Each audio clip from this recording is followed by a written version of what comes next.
بسم اللہ الرحمن الرحیم۔ معزز سامعین و ناظرین، السلام علیکم ورحمۃ اللہ۔ امید ہے سب خیریت سے ہوں گے۔ اللہ کریم سب کو اپنی حفظ و امان میں رکھے۔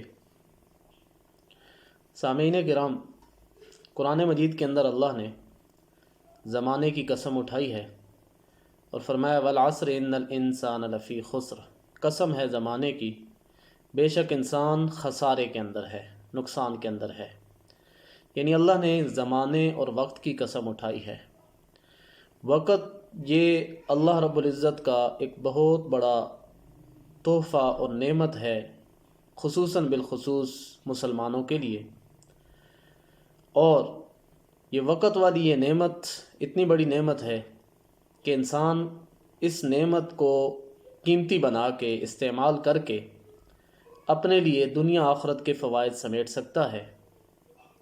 جیسے دیکھیے، آج شمسی کیلنڈر کے لحاظ سے 1 تاریخ ہے، نیا سال شروع ہوا ہے۔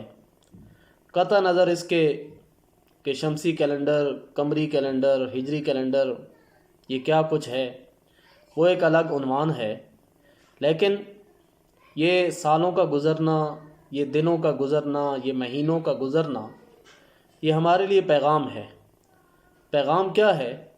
جس طرح وہ ایک بزرگ فرماتے ہیں کہ میں نے ایک بہت بڑی بات سیکھی ایک برف والے سے، کہ وہ برف والا برف بیچ رہا ہے اور کہہ رہا ہے کہ میرے اس سرمائے کو خرید لو کہ جو رفتہ رفتہ ختم ہو رہا ہے۔ تو وہ سرمایہ کیا تھا؟ برف جو گھل رہی تھی۔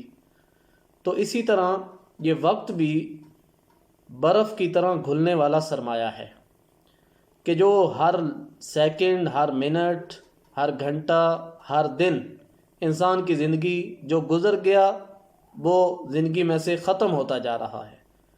تو اس لیے ہمیں چاہیے کہ ہم اس نعمت کی قدر کریں اور اپنے اوقات کو قیمتی بنائیں۔ جو گزر گیا، ایک مسلمان کے لیے شریعت کی تعلیم یہ ہے کہ جو گزر گیا اس کا محاسبہ کرے کہ جو میں گزار چکا ہوں وہ میرا کیسا گزرا ہے۔ اگر اچھا گزرا ہے تو الحمدللہ، اگر اس کا ماضی اچھا نہیں گزرا، حالات درست نہیں گزرے اعمال کے لحاظ سے، تو اسے آئندہ کی فکر کرنی چاہیے۔ اور ایک مسلمان کی جو نئے سال کی تیاری ہے، ہر آنے والے دن کی جو تیاری ہے، وہ تیاری ہونی چاہیے اس کے ایمان اور عمل کی بنیاد پہ، کہ اگر میری عملی کمزوریاں تھیں تو آئندہ نہ ہوں، اگر ایمانیات کے باب میں، عقائد کے باب میں میرے اندر کچھ سستیاں، کوتاہیاں ہیں تو وہ نہ ہوں۔ تو اس انداز سے مومن کو نئے سال کا، نئے دن کا آغاز کرنا چاہیے کہ جو گزر گیا اس کا محاسبہ کرے کہ کیسا گزرا۔ اگر تو اچھا گزرا اعمال کے لحاظ سے، ایمان کے لحاظ سے، تو الحمدللہ شکر ادا کرے۔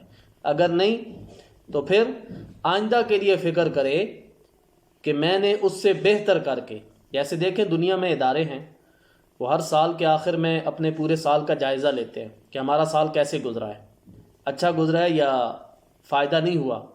آئندہ سال کے لیے پلاننگ بناتے ہیں کہ ہم نے اگلا سال اس طرح گزارنا ہے، اس میں یہ ٹارگٹ ہم نے پورے کرنے ہیں۔ تو ایک مسلمان کے لیے سب سے بڑا ٹارگٹ یہ ہے کہ وہ ایمان اور عمل کے لحاظ سے پہلے سے بھی بڑھ کر مزید ترقی کرے، مزید محنت کرے۔ تو مومن کو اپنے آئندہ وقت کے لیے یہ ٹارگٹ مقرر کرنا چاہیے کہ میں اعمال میں مزید ترقی کروں گا، میں عقائد میں مزید پختگی اختیار کروں گا، میں معاملات کے اندر مزید خوبصورتی پیدا کروں گا، میں اخلاقیات کے باب میں مزید پیارے نبی صلی اللہ علیہ وسلم کی سنت، آپ کی تعلیمات کی روشنی میں اپنے اخلاق کو خوبصورت بناؤں گا، اپنے کردار کو خوبصورت بناؤں گا، اپنی شخصیت کو خوبصورت بناؤں گا۔ تو مومن کو اپنے نئے سال، نئے دن کے یہ ٹارگٹ مقرر کرنے چاہیے۔ کیوں کہ یہ جو وقت ہے یہ اتنا قیمتی سرمایہ ہے کہ حدیث مبارکہ کے اندر آتا ہے، آپ صلی اللہ علیہ وسلم نے فرمایا کہ 5 چیزوں کو 5 سے پہلے غنیمت جانو، اپنی جوانی کو بڑھاپے سے پہلے غنیمت جانو، اپنی صحت کو بیماری سے پہلے غنیمت جانو، یعنی یہ جو جوانی ملی ہے، صحت ملی ہے، وقت ملا ہے، تو یہ ہمارے لیے قیمتی ہے۔ یہ اس وقت سے پہلے غنیمت جانے کہ جب انسان کچھ نہ کر سکے، بڑھاپا آ جائے یا بیماری آ جائے، تو اس لیے جو صحت کا زمانہ ہے، جو سہولت کا زمانہ ہے، جو آسانی کا زمانہ ہے، اس زمانے کو انسان اچھے طریقے سے استعمال کرے، اچھائی میں اس کو خرچ کرے، اپنے آپ کو بہتر سے بہتر بنانے میں خرچ کرے۔ یہ ایک ہدف ہونا چاہیے ہر مسلمان کا، اور اسے اپنے اوقات کو یوں قیمتی بنانا چاہیے۔ اور باقی اس کا یہ مطلب بھی نہیں ہے کہ صرف مسلمان جو ہے وہ عبادت تک محدود ہے، نہیں، مسلمان کی زندگی ایمانیات، عبادات، اخلاقیات، معاملات، معاشرت، ساری چیزیں مسلمان کی زندگی میں ہیں۔ تو جہاں وہ اپنی عبادات پہ توجہ کرے کہ میں عبادات میں اگر سستی ہے تو آئندہ اس سے بہتر کروں گا، ایمانیات کے باب میں میری اگر کوئی کمزوری ہے، عقائد کے باب میں کمزوری ہے تو میں اس کو درست کروں گا، آئندہ اس سے بہتر جو ہے عقائد میں پختگی اختیار کروں گا۔ تو اسی طرح ساتھ وہ یہ بھی دیکھے کہ میرے معاملات میں اگر کمزوری ہے تو میں اس کو بھی درست کروں گا، معاشرت کے لحاظ سے میرے اندر اگر کوئی سستی ہے تو میں اس کو بھی درست کروں گا، اسی طرح اخلاقیات کے باب میں میرے اندر جو کوتاہیاں ہیں، کمیاں ہیں، تو میں ان کو بھی درست کروں گا۔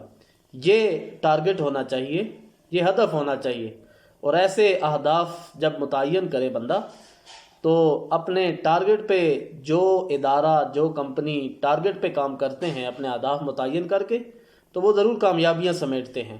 تو مومن جب اپنی عملی زندگی کے لیے ٹارگٹ اور ہدف متعین کرے گا تو یقیناً وہ بھی فوائد سمیٹے گا، وہ بھی اس کے ثمرات سمیٹے گا، اور اللہ کی مدد و نصرت بھی ایسے لوگوں کے ساتھ ہوتی ہے کہ جو اپنے وقت کو، اپنی زندگی کو، اپنی جو ہے یہ مہلت ہے اللہ کی طرف سے دی ہوئی، اس کو قیمتی بنانے کی فکر کرتا ہے، اس کو فضولیات میں ضائع نہیں کرتا، غیر ضروری کاموں میں ضائع نہیں کرتا، تو اللہ کی مدد بھی ایسے لوگوں کے لیے آتی ہے۔ تو اس لیے آج کا پیغام یہی ہے کہ اپنا جو وقت ہمیں ملا ہے، جو مہلت اللہ کی طرف سے ہے، اس کو ہم قیمتی بنائیں۔ یہ سالوں کا بدلنا، دنوں کا بدلنا، لمحات کا بدلنا مومن کے لیے اس میں دعوت فکر ہے کہ جو گزر گیا اگر تو اچھا گزرا، اعمال کے لحاظ سے، ایمان کے لحاظ سے، تو الحمدللہ۔ اگر اس میں کمی ہے تو فکر اور آئندہ کے لیے تیاری کہ میں نے پہلے سے بڑھ کر اچھائی کے راستے پہ چلنا ہے، صراط مستقیم پہ چلنا ہے، رشد و ہدایت کے راستے پہ چلنا ہے۔ اللہ رب العزت اس کہے کو قبول فرمائے، ہم سب کو اس پر عمل کرنے کی توفیق عطا فرمائے۔ وما علینا الا البلاغ المبین۔